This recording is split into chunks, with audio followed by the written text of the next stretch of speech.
وہ عورتیں مساج کرانے کے لیے عیاشیوں کے اڈوں تک جائیں. آج کل ایک فیشن نکل پڑا ہے، ہمیں تو کیا پتا، ہم لوگوں کو تو معلوم ہی نہیں، آپ ہی لوگوں سے سنتے ہیں، عوام سے سنتے ہیں. لوگوں نے بتایا کہ اب ایک فیشن نکل پڑا ہے کہ عورتیں اور مرد اپنے جسم کا مساج کرانے کے لیے جو ہے وہ الگ الگ دکانوں میں، آفسوں میں جا رہی ہے، اس کے لیے سینٹر قائم کیے جا رہے ہیں. میں نے دیکھا کہ ایئرپورٹ پر بھی اب عورتیں اور مردوں کا مساج گاہ جو ہے وہ شروع ہو چکا ہے، اور اس مساج کی جگہ پر لڑکے لڑکیاں اختلاط ہوتا ہے اور کپڑے اتار کر کے مساج کرایا جاتا ہے. استغفر اللہ، العیاذ باللہ. یہ جہنم قدے لوگوں نے تعمیر کر دیے. یہ مساج گاہ نہیں ہے. لوگوں سے پوچھو مساج کرنے سے ملتا کیا ہے؟ جسم کو سکون ملتا ہے، جسم کو راحت ملتی ہے. او نادانو، حیا بیچ کر جسم کو سکون لے رہے ہو.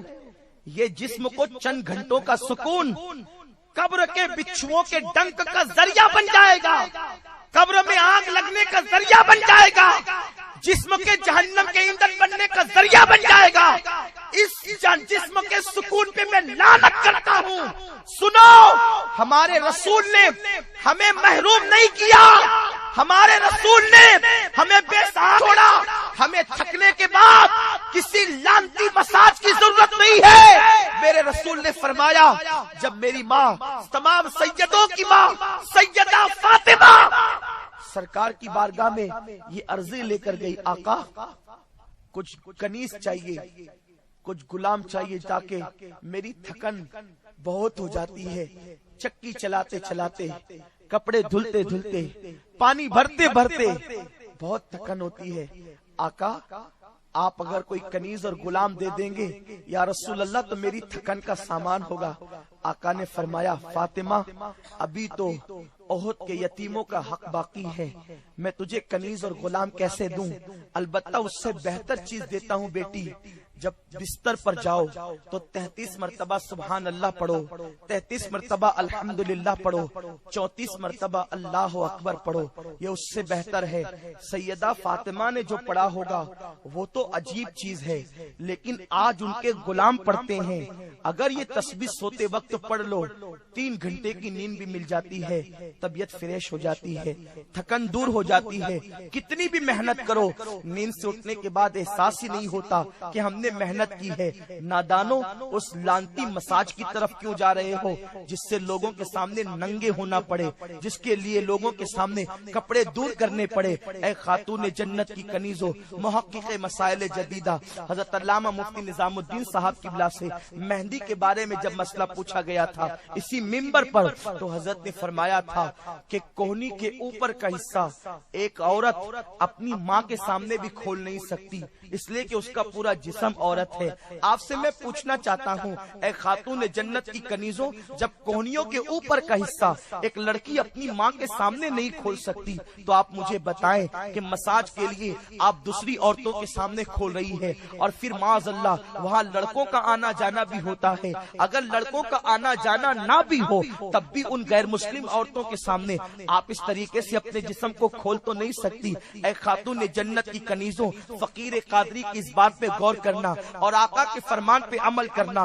کتنی بھی تھکن ہو، بستر پر جاتے وقت یہ تسبیح فاطمہ پڑھ لینا، انشاءاللہ آپ کے جسم کو راحت مل جائے گی، جسم کی تھکن دور ہو جائے گی. اور اپنے لباس کو بدلنے کی کوشش کرنا. اس سنی اجتماع کا مقصد بھیڑ اکٹھا کرنا صرف نہیں، اس سنی اجتماع کا مقصد صرف جو ہے وہ گھمانا پھرانا نہیں، اس سنی اجتماع کا مقصد اوٹ اور نوٹ نہیں، اس سنی اجتماع کا مقصد زندگیوں کو تبدیل کرنا ہے، زندگیوں کو بدلنا ہے. میں امید کرتا ہوں میری بہنیں آج کے بعد جو تنگ اور چست لباس ہے اور جو باریک لباس ہے، باریک دوپٹوں کو تو پھاڑ دے گی، جلا دے گی یا کسی دوسرے کام میں لے لے گی، اور اس کے بعد موٹے کپڑے اختیار کرے گی. میرے آقا نے ارشاد فرمایا، عورتوں میں جس کا کپڑا جتنا موٹا ہوگا اس کا ایمان بھی اتنا مضبوط ہوگا، جس کا کپڑا جتنا باریک اور پتلا ہوگا اس کا ایمان بھی اتنا کمزور ہوگا. اس لیے اسلام نے برقع پہننے کا حکم نہیں دیا.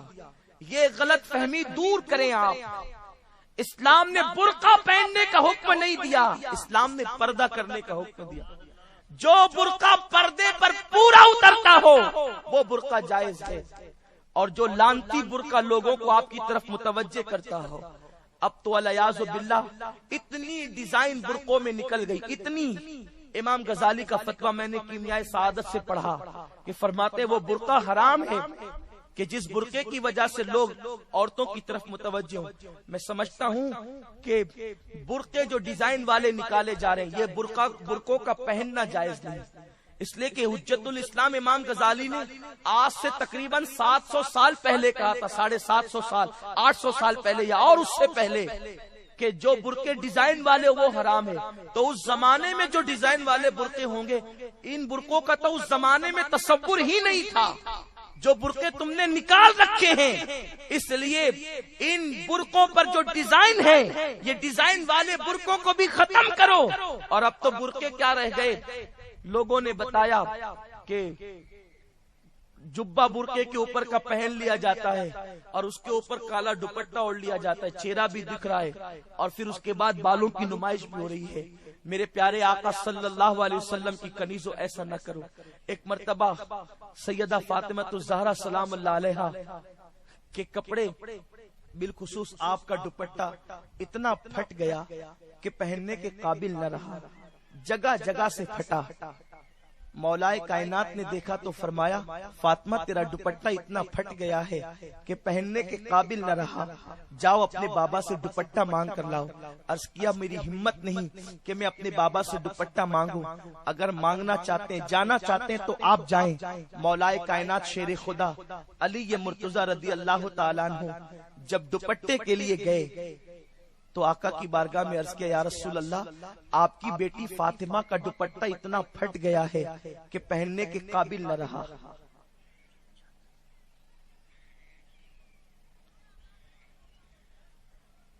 لیجئے ہمارے اور آپ کے درمیان ایک مرتبہ درود شریف پڑھ لیں.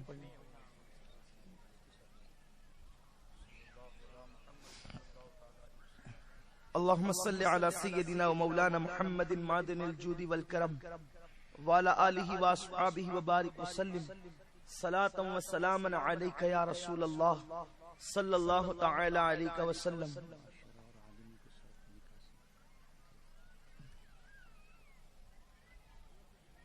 اے خاتون جنت رضی اللہ تعالی عنہ کی کنیزوں, تو عرض کر رہا تھا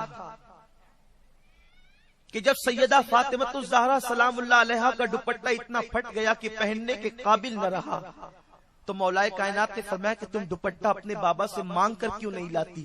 عرض کیا میری ہمت نہیں ہوتی کہ میں مانگوں, اگر آپ مانگ سکتے ہیں تو آپ مانگ کر لا دیں. مولا کائنات شیر خدا علی مرتضی جب پہنچے آقا کی بارگاہ میں تو عرض کیا آقا آپ کی بیٹی فاطمہ کا دوپٹہ اتنا پھٹ گیا ہے کہ پہننے کے قابل نہیں ہے. یا رسول اللہ آپ اپنی بیٹی کے لیے دوپٹے کا انتظام فرمائے. میرے آقا فرماتے ہیں اس وقت میری ذاتی ملکیت میں ایک اونٹ کا چمڑا ہے, اگر لے جا سکتے ہیں تو یہ لے جائے اور فاطمہ سے کہنا اسی چمڑے پر گزارا کر لے. مولا کائنات اونٹ کا چمڑا لے کر کے آتے ہیں, سیدہ کو دے کر کہتے ہیں فاطمہ تمہارے بابا نے دیا ہے کہ اسے دوپٹے کے اوپر اوڑھ لو, اور جو دوپٹہ پہننے کے قابل نہ رہا ہے یہ اس کے اوپر رکھ لو. سیدہ فاطمہ نے اونٹ کا چمڑا جو ہے اس دوپٹے کے اوپر ڈال لیا تاکہ پھٹا ہوا دوپٹہ جو ہے وہ جسم کے کسی چیز کو ظاہر نہ کرے. اللہ اکبر. سیدہ نے جب اونٹ کا چمڑا اپنے جسم پر ڈالا, اپنے سر پہ ڈالا, آقا تھوڑی دیر کے بعد تشریف لائے. بیٹی کو اونٹ کا چمڑا پہنے ہوئے دیکھ کر, اونٹ کا چمڑے کا دوپٹہ اوڑا ہوا دیکھ کر آقا کی آنکھوں میں آنسو آ گئے. میرے سرکار رو رہے تھے, سرکار کو روتا دیکھ کر سیدہ کی آنکھوں میں بھی آنسو آ گئے. آقا فرماتے بیٹی صبر کرو, اللہ تبارک و تعالیٰ نے تمہارے لیے جنت کی نعمتوں کو کھول دیا ہے. میرے پیارے آقا صلی اللہ علیہ وسلم کی کنیزوں اگر دوپٹہ پھٹ جائے, سیدہ اونٹ کا چمڑا اوڑھ کر اپنے جسم کی حفاظت کرتی ہے, اور یہاں تو تجوریاں بھری پڑی ہے, اس کے باوجود بھی جسم کی نمائش ہو رہی ہے. اے خاتون جنت کی کنیزوں, یہ مغربی تہذیب, یہ مغربی فکر جو ہے اپنے دل و دماغ سے نکال دو. مغرب وہ ہے وہاں سورج بھی جاتا ہے تو اللہ اس کی حکومت کو چھین لیتا ہے. روزانہ سورج بادشاہ بن کر مشرق سے نکلتا ہے, لیکن جب سورج مغرب میں جاتا ہے ہے تو میرا اللہ اس سے بھی حکومت چھین لیتا ہے. تو جب سورج مغرب میں جائے تو اس کی بھی آبرو چھین لی جاتی ہے, اس کی بھی عزت چھین لی جاتی ہے, اس کی بھی سلطنت چھین لی جاتی ہے. مغرب وہ ہے جہاں سورج بھی جاتا ہے تو ڈوب جاتا ہے اور اپنی عزت و وقار کو کھو دیتا ہے. جہاں سورج جا کر کے ڈوب جائے اس مغربی تہذیب کے پیچھے تم جا رہی ہو, تمہاری عزت کا تحفظ کون کرے گا, تمہاری عزت کی حفاظت کون کرے گا؟ مغرب وہ ہے کہ وہ ننگا کر دینا چاہتے ہیں تمہیں, وہ تمہیں آوارہ کر دینا چاہتے ہیں, اس لیے مغرب کی طرف نہ جاؤ. اور سن لو, اب مغرب کی عورتیں بھی گناہ کر کر کے تھک چکی ہے, بے پردہ گھوم گھوم کر تھک چکی ہے, آوارگی کی طرف جا جا کر کے تھک چکی ہے. اب مغرب کی عورتیں بھی دامن اسلام میں پناہ لینے پہ مجبور ہو رہی ہے, وہ ادھر آ رہی ہے, تم ادھر کیوں جا رہی ہو؟ اے خاتون جنت کی کنیزوں, اگر آنا ہے تو میرے سرکار کے نظام رحمت کی طرف آؤ, آقائے کریم کی سنت کی طرف آؤ. اور سن لو, یہ مغربی ذہنیت کی نحوست ہے کہ آج بچیوں کا یہ ذہن بنتا جا رہا ہے کہ میرا شوہر تو ہو تو اسمارٹ ہو, میرا شوہر ہو تو وہ ہو کہ جو روزانہ چہرے سے داڑھی نکال کر پھینکتا ہو. اگر چہرے پہ کسی لڑکے نے داڑھی سجا لی تو آج کل کی بچیاں کہتی ہے کہ میں اس سے شادی نہیں کروں گی جس کے چہرے پہ داڑھی ہے. اے خاتون جنت کی کنیزوں, تم داڑھی والے کا نہیں بلکہ داڑھی کا مذاق اڑا رہی ہو. اور سنو, داڑھی میرے رسول کی پسند ہے, میرے آقا کی پسند ہے. یہ چمڑی سے کیا ہوتا ہے؟ کالی اور سفید چمڑی کوئی اہمیت نہیں رکھتی. آپ کو پتا ہے ہارون رشید کی کئی کنیزیں تھی, اس میں ایک کنیز بہت خوبصورت اور گوری تھی اور ایک کنیز حبشیہ بالکل کالی تھی. دونوں کنیزوں کو سامنے کھڑا کر کے ہارون رشید نے کہا, دونوں اپنی اپنی فضیلت بیان کرو, تم میں افضل کون ہے؟ کالی کہتی تھی میں افضل ہوں, گوری کہتی تھی میں افضل ہوں. جب بہت بات بڑی تو گوری نے کہا کہ میں بہت خوبصورت ہوں اس لیے افضل ہوں, میرا رنگ سفید ہے اس لیے میں افضل ہوں. تو کالی کنیز نے کہا اگر گورا رنگ ہی افضلیت کی نشانی ہے تو سن, اگر میرا کالا رنگ چھوٹا سا تیرے چہرے پر لگا دیا جائے تو لوگ اس کو تل سمجھ کر تیرے حسن میں اضافہ سمجھیں گے کہ یہ بہت حسین ہے, گورے گورے گال پر کالا تل آ گیا ہے تو خوبصورتی بڑھ گئی. لیکن اگر تیری سفید چمڑی کا حسن, اس کا گورا رنگ میرے گال پر آ جائے تو لوگ کہیں گے کہ اس کو سفید داغ ہو گیا ہے, اس کو برس کا نشان ہو گیا ہے. تو تیرا سفید رنگ میرے اندر عیب پیدا کر دے گا, میرا کالا رنگ تل کی شکل میں تیرے اندر حسن پیدا کر دے گا. اب بتا حسن کس کے پاس ہے؟ اس کی نظریں نیچی ہو گئی, وہ لاجواب ہو گئی. اے خاتون جنت کی کنیزوں, چمڑیاں خوبصورت نہیں ہوتی, دل خوبصورت ہوتے ہیں, کردار خوبصورت ہوتے ہیں, اخلاق خوبصورت ہوتے ہیں, تہذیب خوبصورت ہوتی ہے. اس لیے اگر کوئی شوہر داڑھی والا ہو تو اس کا مذاق نہ اڑائیں, اس لیے کہ داڑھی میرے رسول کی پسند ہے. علماء کے ساتھ جو نوجوان علماء ہیں اگر ان کا رشتہ آئے تو یہ مولانا ہے, اس کے ساتھ نکاح کر کے کیا ملے گا؟ نادان, اس کے ساتھ نکاح کر کے جنت ملے گی. اس لیے کہ عالم نائب رسول ہوتا ہے اور جس کے چہرے پہ داڑھی ہے اس نے آقا کی سنت کو زندہ کیا ہے. آقائے کریم فرماتے ہیں جس نے پرفتن دور میں میری ایک سنت کو زندہ کیا اللہ اسے 100 شہیدوں کا ثواب عطا فرماتا ہے. من تمسک بسنتی عند فساد امتی فلہ اجر 100 شہید, کہ جس نے ایک سنت کو زندہ کیا اسے 100 شہیدوں کا ثواب ملے گا. یہاں پر ایک بات عرض کروں, جب اپنی پسند ہو اور آقا کی پسند ہو تو اپنی پسند کو آقا کی پسند پہ قربان کر دو. مجھے یہاں پر ایک حدیث پاک کا مفہوم یاد آتا ہے. ایک صحابی ہے, میرے آقا صلی اللہ علیہ وسلم کے رنگ اتنا کالا ہے کہ رنگ کی بنیاد پر دنیا ان کو اسود کہتی ہے اور ان کا اصل اصل نام غالباً سعد تھا۔ سعد کو دنیا اسود اس لیے کہتی ہے کہ عربی میں کالے رنگ والے کو اسود کہا جاتا، کالے رنگ کو اسود کہا جاتا ہے، تو سعد کو دنیا کالے رنگ کی وجہ سے اسود کہا کرتی تھی۔ ایک دن اسود میرے سرکار کی بارگاہ میں آئے، میرے آقا کی بارگاہ میں آئے۔ آقا کی عادت کریمہ تھی کہ اسود سے حضور جو ہے وہ مزہ فرماتے تھے، آقا کریم ان سے ہنستے بولتے تھے۔ میرے آقا علیہ السلام نے ہنسی کے ماحول میں کہا، اسود تو شادی کیوں نہیں کرتا؟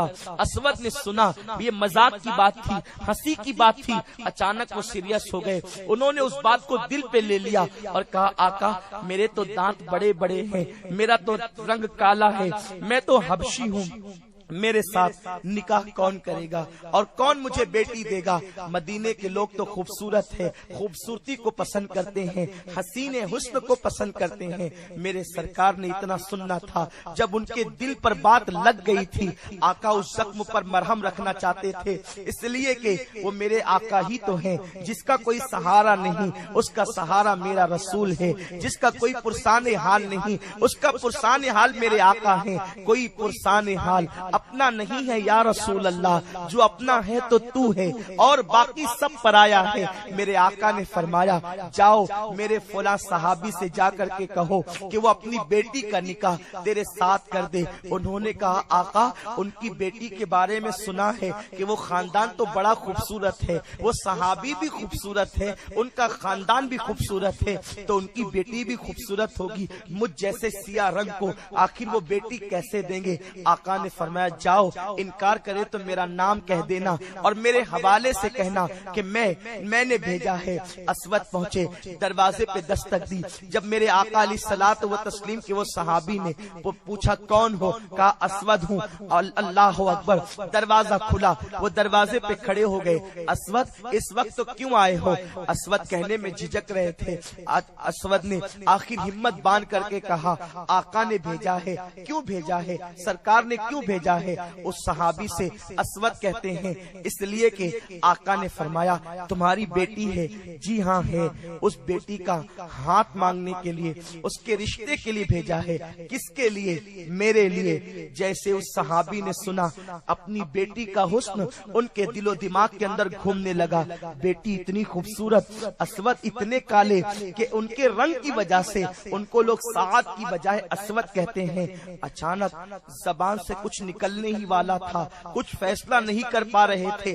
آنے والا اسود ہے، بھیجنے والے مصطفیٰ جان رحمت ہے کہ اچانک پیچھے سے آواز آتی ہے، بابا آپ تردد کا شکار نہ ہو، اسود سے کہہ دے کہ حضور جب چاہیں آ کے نکاح پڑھا سکتے ہیں۔ پیچھے پلٹ کر کے دیکھا اس صحابی نے تو ان کی جوان خوبصورت بیٹی کھڑی تھی اور بیٹی کہہ رہی تھی، بابا آنے والے کالے اسود کو نہ دیکھیں، بھیجنے والے میرے مصطفیٰ کو دیکھیں۔ کسی کا رشتہ باپ طے کرتا ہے، کسی کا رشتہ بھائی طے کرتا ہے، کسی کا رشتہ دادا دادی نانا نانی طے کرتے ہیں۔ میں کتنی خوش نصیب ہوں کہ میرا رشتہ اللہ کے رسول نے طے کیا ہے۔ بابا آپ نہ کہیں، اس سے کہہ دے آنے والے کو نہ بھیجیں، آنے والے کو نہ دیکھیں، اپنی پسند کو نہ دیکھیں، اللہ کے رسول کی پسند کو دیکھ لے اور کہہ دے کہ آقا جب چاہیں ہم تیار ہے، آ کر کے نکاح پڑھا دے۔ اسود کو کہا گیا، اسود جاؤ آقا سے کہہ دو کہ میں تیار ہوں، جب چاہیں حضور آ کر کے نکاح پڑھا سکتے ہیں۔ اے میری بہنوں، میں تم سے پوچھنا چاہتا ہوں، وہ کیسی عورتیں تھیں؟ ان کے دلوں کا عشق رسول کیا تھا؟ ان کے دلوں کی محبت رسول کیا تھی کہ اللہ اکبر، وہ اپنی پسند پر، اپنے نبی کی اپنی پسند کو اپنے نبی کی پسند پہ قربان کر دیتی تھی۔ آج تم پسند کرنے نکلی ہو، انٹرنیٹ پر رشتے طے کیے جا رہے ہیں، موبائل پر گفتگو کر کے رشتے طے ہو رہے ہیں۔ مجھے بتاؤ، کیا ضروری ہے کہ جو انٹرنیٹ پر محبت کی باتیں کرتا ہو اس کے دل میں بھی تمہارے لیے محبت ہو؟ فون پر، موبائل پر جو تم سے وعدے نبھانے کی اور زندگی کے ساتھ وفا کی باتیں کرتا ہو، وہ زندگی بھر تمہیں پیار دے گا نہیں۔ ان مردوں کا حال تو الا ماشاءاللہ بھوروں کی طرح ہے۔ یہ نفس پرست لوگ ہیں، یہ دنیا کی محبت میں ڈوبے ہوئے